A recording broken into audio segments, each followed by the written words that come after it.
Kung hindi ka na masaya, bitawan mo na. Oo, mahirap at nakakapanghinayang, pero wag mo sayangin ang oras at panahon mo sa isang relasyong walang buhay. Kung talagang pareho kayong nangmamahalan, magiging masaya ang bawat oras at araw na magkasama kayo.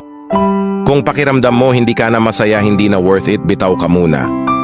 Bitawan muna tayo, labas muna tayo sa comfort zone natin.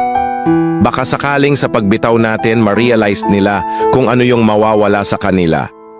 At baka sa pagbitaw natin na yon, makita ulit natin yung pag-asa na meron pa palang darating na mas worth it na magmamahal at magpaparamdam sa atin ng totoong pagmamahal.